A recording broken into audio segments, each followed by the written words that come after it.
Good morning, morning musings from the studio on this little tiny Greek island. Here I am again today, and I am working on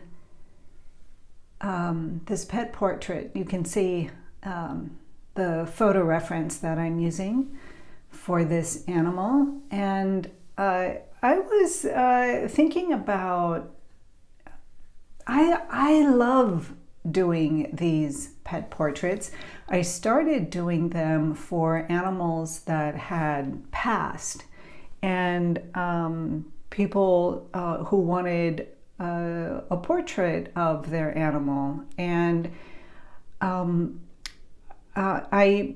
because years ago I spent much of my time outside gathering herbs and flowers and drying them and making ointments and things like that, and teas, depending on the situation, when my girls were still here and, healing through these various herbs and botanicals and flowers and things.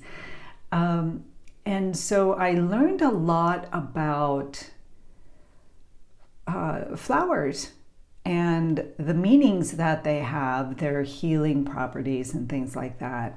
And I started painting these portraits for a friend of mine who had lost her collie, and I wanted to have a memoir of this beautiful animal who had passed. And so I added the flowers as a representation of the animal's character, the healing properties that all dogs seem to have, and brought them to this intertwining bouquet coming out of their, like you can see here, I have the space for the flowers that I have chosen for this animal. This one is still with us. She has not passed away. And so I've been thinking about that and working on getting a likeness. And for the artists out there who know, if you're doing portraiture work, I personally work very closely with the owner so that they can see the various stages of the painting and how it all comes together. And they are a part of the painting process. I don't shut them out, pick a reference photo, and do the painting and then send it to them. They are very much a part of the process. They will choose the flowers with me. They will choose the colors of the flowers that they want. And together we work to create the animal portrait. And I love that. But for you artists out there who understand, when you're in the painting process, sometimes it can be really difficult to connect with the person who commissioned the painting. Because if you're not an artist, there are times when you will show the painting in the beginning stages and they're like, oh my God, that doesn't look like my animal at all. Or, oh dear, what about this? And that doesn't look right. And that's normal because they do not understand how the process works. I am an artist that paints from large masses to smaller masses, and through the process, keep moving it in closer and closer and closer.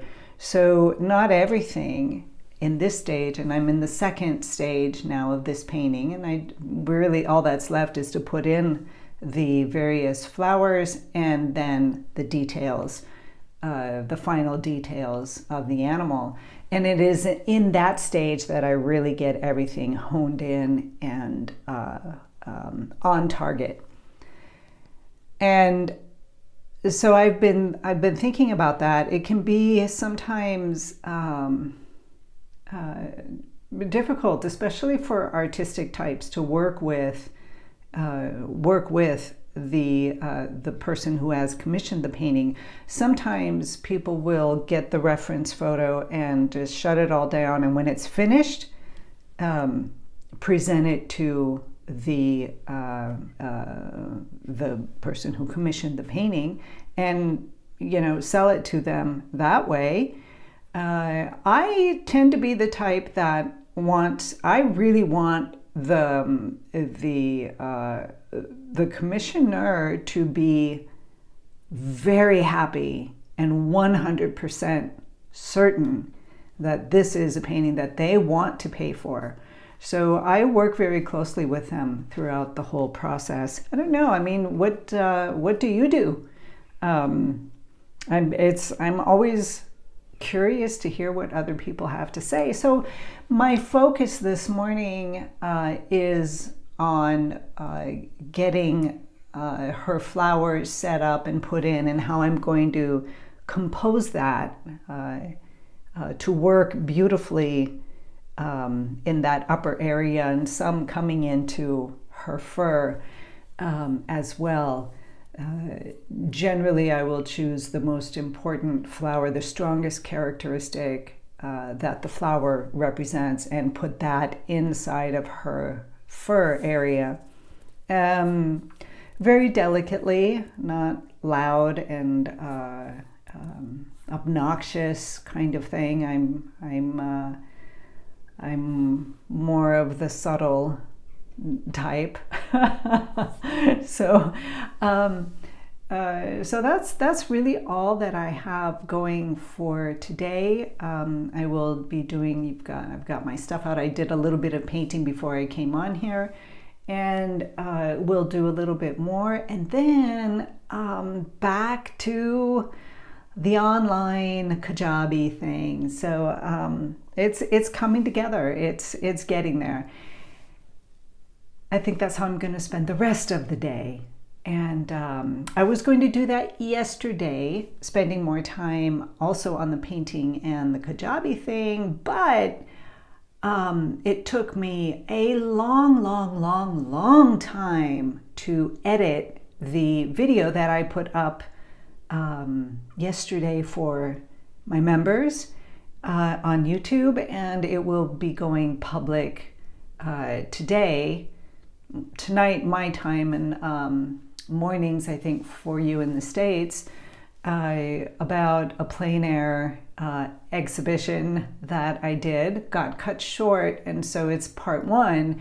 In part two I will film oh gosh, I'll probably start filming that today, part two of bringing the plein air experience of the studies that I did. I didn't have time to do more, and bringing that back to the studio and how to recreate that plein air experience in your studio, because we can't always go back to where we were, and the weather situations are always not the same to go back and recreate what you had started. So I'm going to do a part two of a study of these two no-tan value sketches that I did while I was out plein air painting, plus talking about all the different things and opportunities, everything that you can see when you go out painting. And sometimes it's overwhelming.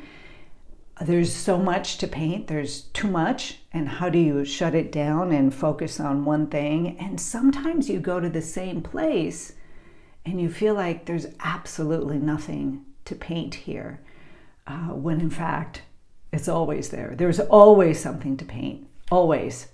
It may not be a big, gorgeous, beautiful landscape with mountains in the background, like the Tetons in the States.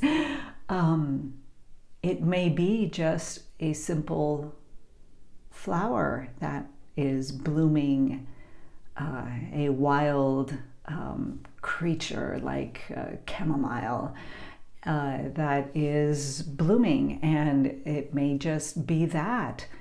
It may be a little twig that is that is on the ground against a rock, and there's always something to paint. It's just a matter of opening yourself up to it. So these are my morning musings today. Again, focusing on my pet portrait and getting her to the final stages. She should be finished by the end of the week. And that's exciting, and she can dry for a little bit of time before I mail her off to Canada. And I'm really excited about that because I love these pet portraits. And, hopefully we'll have my mini course up by the end of the month. That is the goal. We will see if I can get there. So, my friends, have a beautiful, beautiful day today. Breathe in that inspiration and creativity and allow yourself to be fully you with all the positives, all the negatives, and everything in between. That's all we can do in our tiny little studios. And create, create, create. Have a beautiful day. I will talk to you again tomorrow.